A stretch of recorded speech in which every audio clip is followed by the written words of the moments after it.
Olá pessoal, como vocês estão? Eu espero e desejo que muito bem.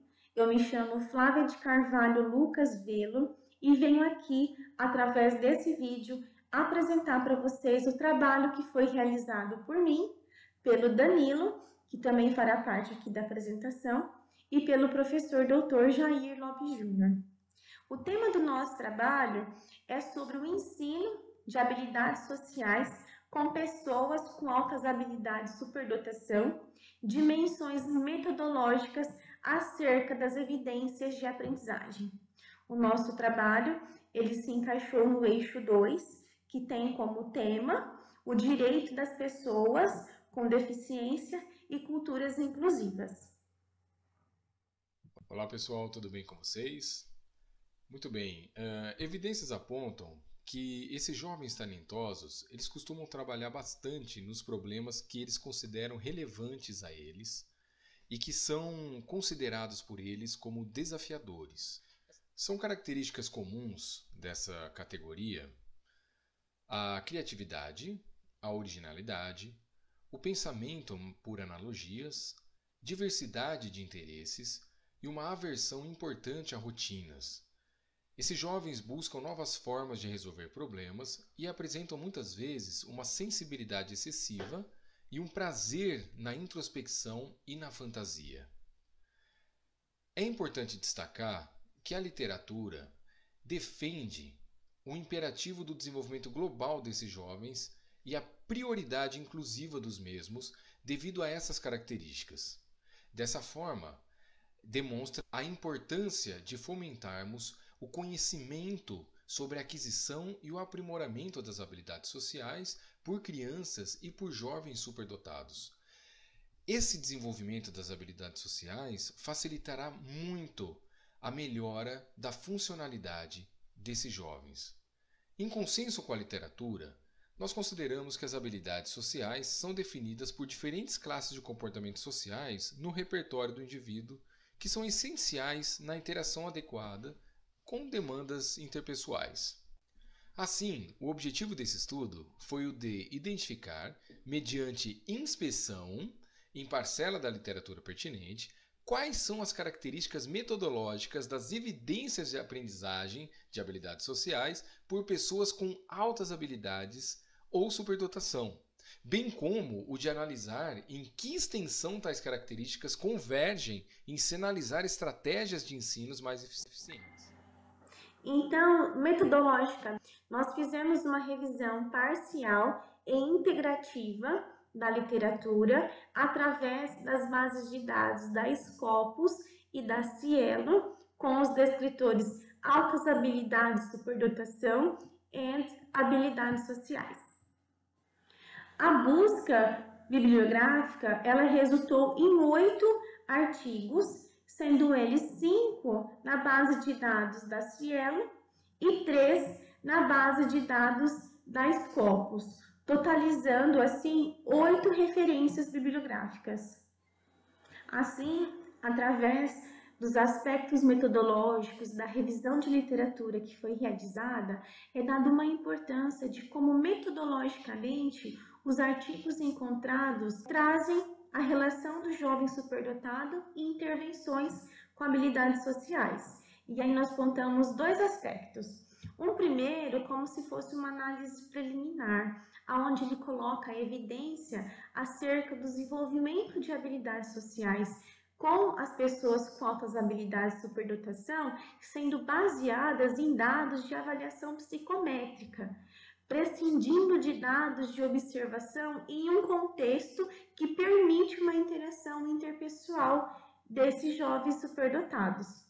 E segundo pensamento também que a gente coloca dentro dessa revisão, é possível observar que as evidências de aprendizagem de habilidades sociais por pessoas com altas habilidades de superdotação estão concentradas em um delineamento constituído pelas comparações entre estimativas de um grupo pré e pós-intervenção, efetuando escalas com tratamentos de grupos ou utilizando alguns testes ou escalas já padronizado que se trabalhe com as habilidades sociais. Assim, fica muito claro que metodologicamente todos os artigos trazidos nesse trabalho mostram o quanto que escalas e intervenções com testes padronizados impõem restrições no necessário fomento de intervenções eficazes para se trabalhar com habilidades sociais em crianças e pessoas com altas habilidades de superdotação. Assim, também a revisão integrativa que foi realizada neste trabalho salienta a necessidade de expansão no escopo metodológico da intervenção de variáveis e variáveis relevantes para que com essas intervenções fica de fato uma evidência de aprendizagem de habilidades sociais em estudantes com altas habilidades de superdotação.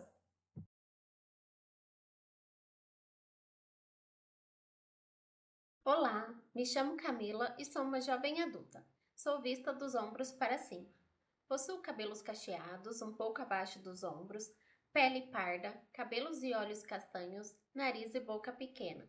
E visto uma blusa preta. Atrás de mim é um corredor branco. A presente pesquisa tem como título Profissional de Apoio Escolar, Reflexões sobre as terminologias adotadas em pesquisas. E foi desenvolvida por mim, Camila Elídia Messias dos Santos, Fabiana Aparecida Menegasso Cordeiro e Vera Lúcia Messias Fialho Capellini. A presente pesquisa se insere no conceito de profissional de apoio como pessoa que exerce atividade de alimentação, higiene e locomoção do estudante com deficiência e atua em todas as atividades escolares nas quais se fizer necessária, em instituições de ensino, públicas ou privadas, de acordo com a Lei Brasileira de Inclusão da Pessoa com Deficiência 2015.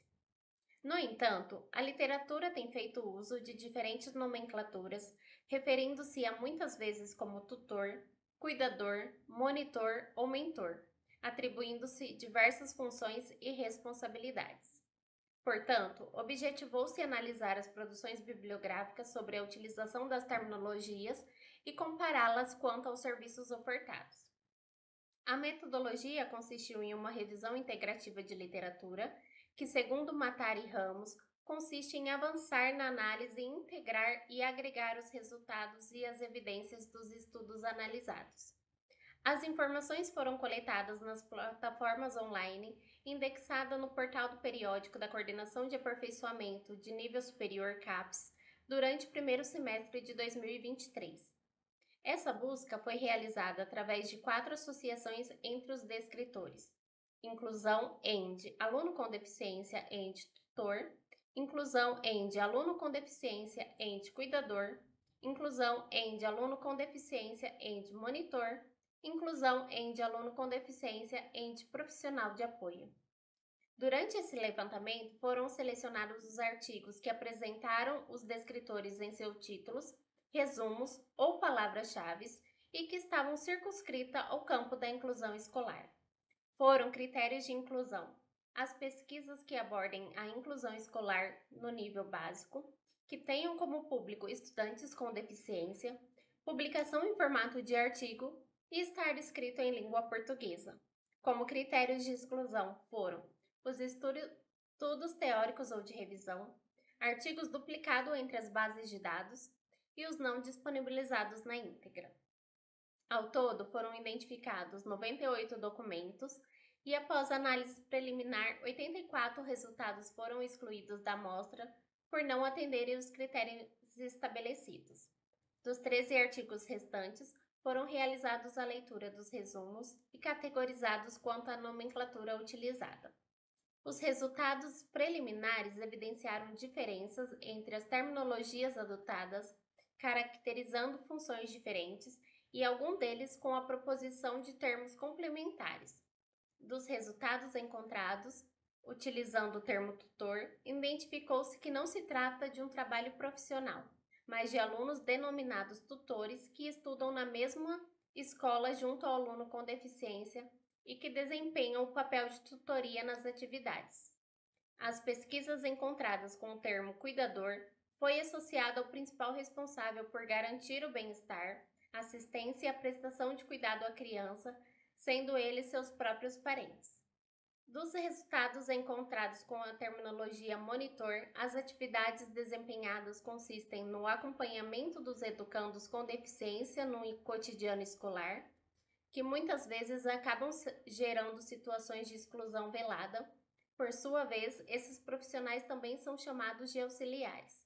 Não foram encontrados estudos com o descritor-mentor, e os estudos sobre o profissional de apoio enfatizam que esse profissional acompanha as necessidades específicas dos alunos com deficiência durante o período que ele se encontra na instituição, que acaba mesclando com as atuações desenvolvidas tanto pelo cuidador como pelo monitor.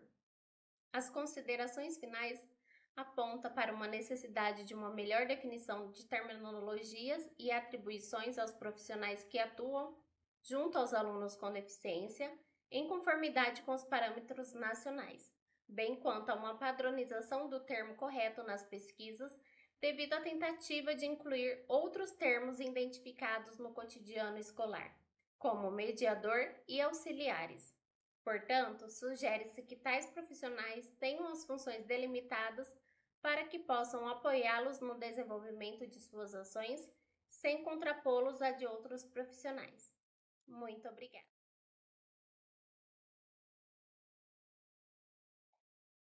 Olá, sou o professor Everson Manginski da Universidade Estadual de Ponta Grossa. Sou professor do programa de pós-graduação Mestrado em Educação Inclusiva. Sou moreno, cabelos castanhos, olhos castanhos, estou utilizando um terno preto e uma gravata azul listrada. Estou aqui para trazer para vocês algumas informações sobre uma pesquisa que estou trabalhando há alguns anos com a professora Rita de Cássia da Silva Oliveira, também professora do programa de pós-graduação em Educação Inclusiva, PROFEI. O nosso principal campo de estudo está exatamente direcionado aos princípios dos direitos humanos ligados à educação inclusiva. E o que nós podemos analisar em todos esses nossos estudos e nossas leituras é que esses princípios de direitos humanos, eles estão diretamente interligados com as necessidades especiais que esses alunos precisam do Estado. O que eu quero dizer aos senhores é exatamente que a educação inclusiva ela não é uma invenção brasileira. Muito pelo contrário, ela é uma necessidade internacional, já delimitada em várias normativas internacionais, como é o caso do Tratado de Salamanca.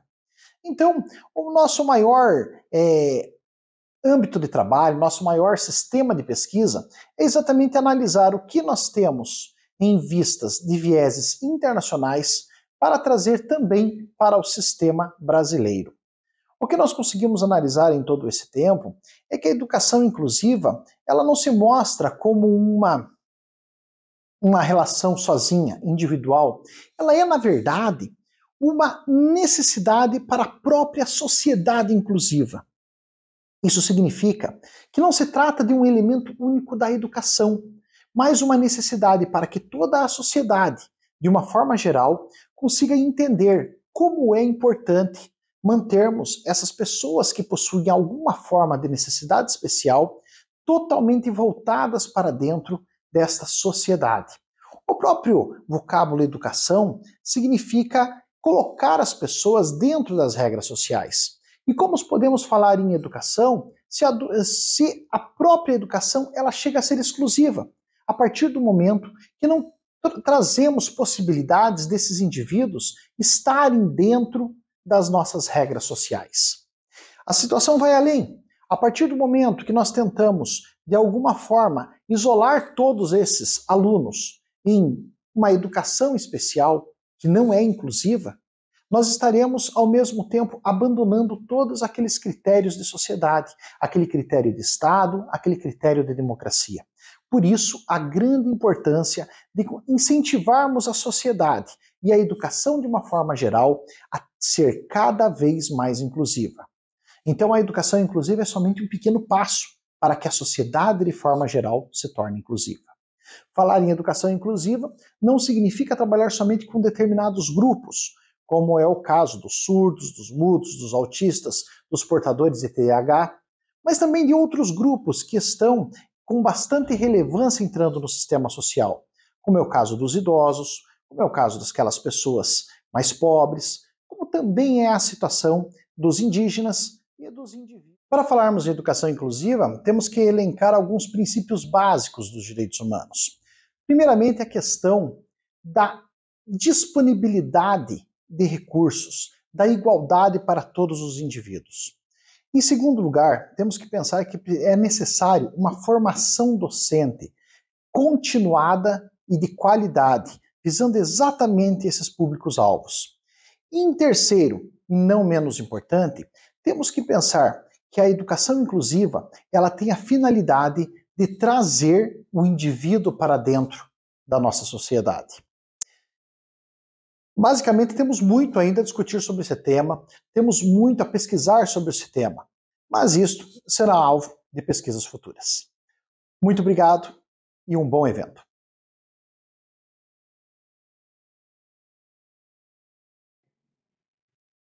Olá, meu nome é Débora Deara Navega, sou branca, tenho olhos e cabelos castanhos, cabelos ondulados na altura acima dos ombros, uso um óculos com armação marrom e uma blusa verde e ao fundo há uma estante com livros.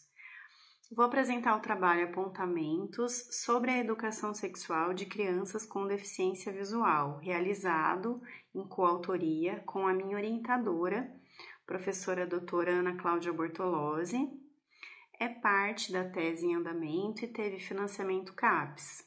Nossos objetivos foram explorar na literatura possíveis vivências da sexualidade de crianças com deficiência visual e identificar necessidades educacionais específicas para sua educação sexual.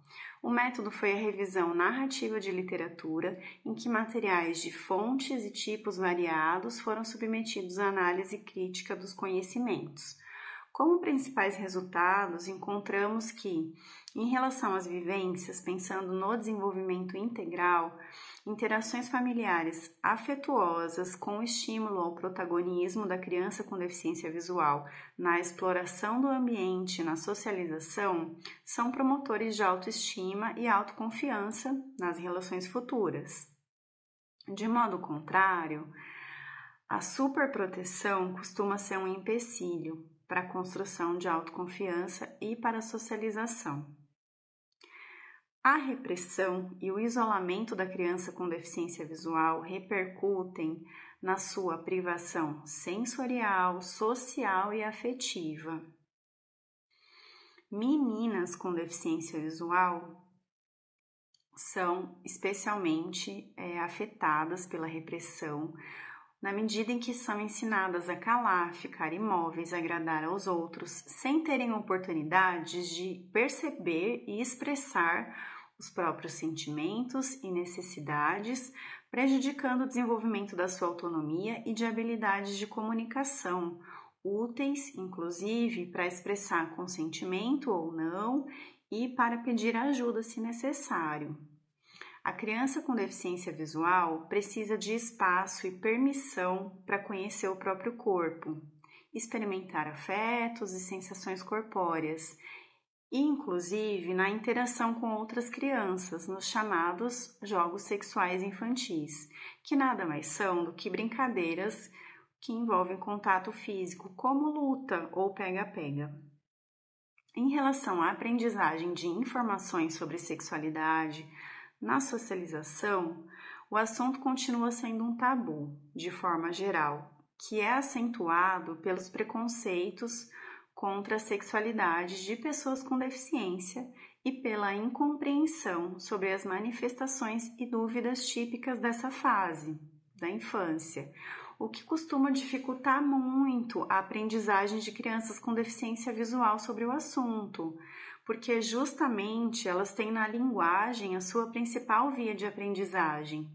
Então, elas precisam ouvir de pessoas confiáveis, em palavras, de forma franca e direta, informações acuradas sobre sexualidade, entre elas conhecimentos básicos sobre o corpo humano, incluindo nomes apropriados dos genitais, seus locais, formas e tamanhos. E ainda, noções que auxiliem a discernir um toque aceitável de um toque impróprio, no sentido da prevenção e identificação da violência sexual infantil. Para crianças com deficiência visual, esse discernimento sobre os limites dos toques pode ser mais desafiador, porque elas costumam tocar para conhecer o mundo e interagir com o mundo e as pessoas, e costumam receber toques no dia a dia de cuidadoras, na higiene, no auxílio à mobilidade. E nesse contexto, outra noção envolvida e que geralmente está implícita na cultura e é aprendida por observação é dos graus de proximidade corporal conforme o contexto e o tipo de relação. Então, é importante que crianças com deficiência visual tenham essas noções de que, apesar delas terem o espaço pessoal invadido e receberem toques para os cuidados, outros toques em regiões íntimas, genitais, são inaceitáveis. E, por fim, também são bastante relevantes noções de privacidade e exposição. E reforçando que, num ambiente comum, todos estão sendo observados. Então, comportamentos como ficar nua, ou tocar o próprio genital devem ocorrer somente em ambiente com privacidade garantida. Como considerações finais, crianças com deficiência visual submetidas a condições de isolamento, repressão e silenciamento estarão em risco aumentado para a violência sexual e de prejuízos no desenvolvimento de competências socioemocionais e na aprendizagem de regras sociais. Por isso, a educação sexual inclusiva para crianças com deficiência visual deve abranger uma comunicação clara e direta que proporcione a construção de noções corpóreas, de privacidade e protetivas, além de oportunidades de autoconhecimento, socialização e comunicação de suas necessidades e vontades.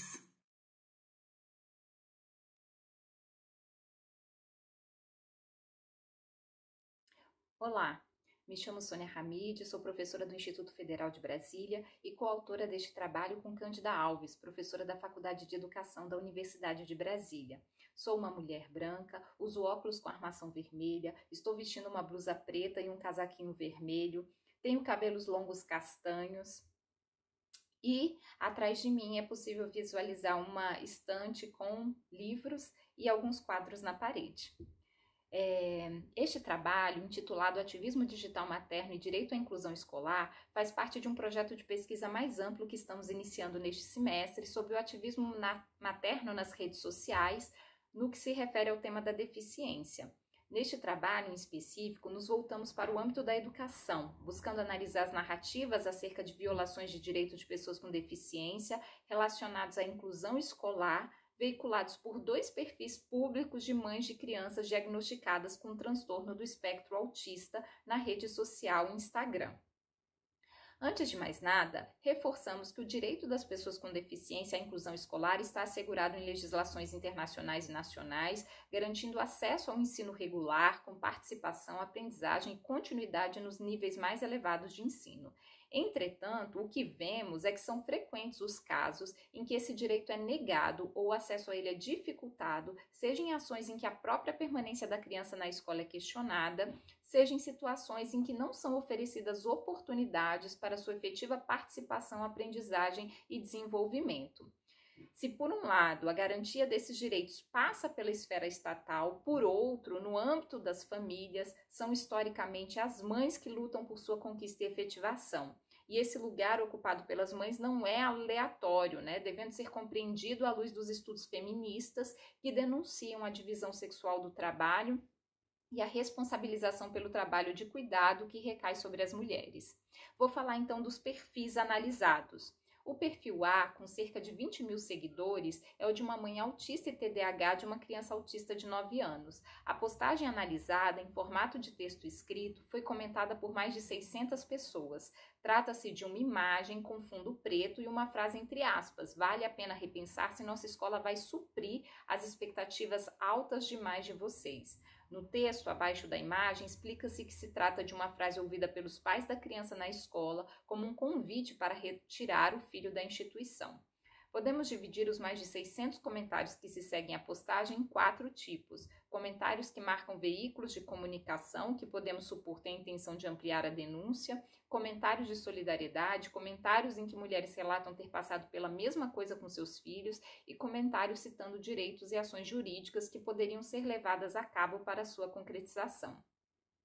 O perfil B é de uma mãe autista de uma criança autista de 10 anos. Seu perfil possui em torno de 3.000 seguidores e a postagem analisada, um vídeo de cerca de 3 minutos, foi comentada por cerca de 100 pessoas.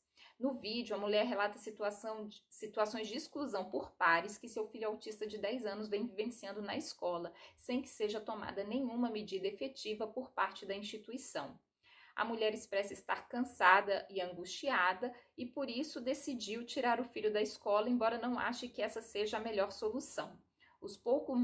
Os poucos mais de 100 comentários que seguem a postagem são de solidariedade e de apoio de mães que disseram ter passado pelas mesmas coisas. Para análise destas postagens, chamamos a atenção para pelo menos 2 dimensões. A dimensão 1, do apoio e do amparo, e 2, a dimensão da denúncia. Como já nos mostrava Medrado Miller, as redes sociais se configuram como uma ferramenta de denúncia e mobilização, gerando redes de indignação e esperança. Nas redes sociais, as mães compartilham suas experiências e desafios, gerando uma comunidade com laços afetivos, pautado no compartilhamento de um capital existencial que gera identificação e também mobilização. Freitas e Gaudenzi, 2022, também discutem isso. 2. Além da criação de uma rede de apoio, observamos também como as postagens configuram a busca pela efetivação de direitos, ora explícita, ora implícita. No caso do perfil A, as exigências feitas pelos pais e negadas pela escola consistem na contratação de um monitor especializado e na estruturação de um plano de ensino individual. Trata-se, portanto, de uma demanda explícita, uma vez que a mãe denuncia e exige reparação do ocorrido. No caso do perfil B, ainda que a mulher esteja decidida a tirar seu filho da escola, sua fala denuncia as mazelas causadas pela não efetivação de direitos. Ao levar à arena pública, faz eco às postagens de outras mães ativistas, como a do perfil A, potencializando redes de indignação. O que se observa é que na parentalidade atípica, as funções tradicionais esperadas de pais e mães ganham outros sentidos, de defender seus filhos, filhas como sujeitos de fato e de direito, de luta contra sua desumanização e pela inclusão, qualificando um ativismo. Então, esses são os pontos iniciais que gostaríamos de levantar para o debate e ficaremos felizes com as observações que vocês puderem trazer. Muito obrigada.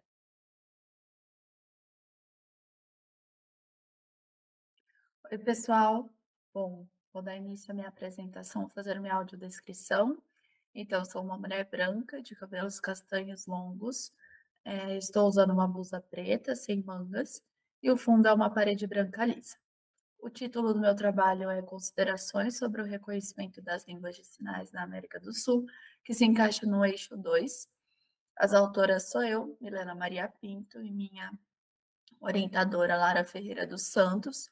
Nós somos do Programa de Pós-Graduação em Educação Especial, PPGES da UFSCar, e atuamos no grupo de pesquisa em surdez e abordagem bilíngue.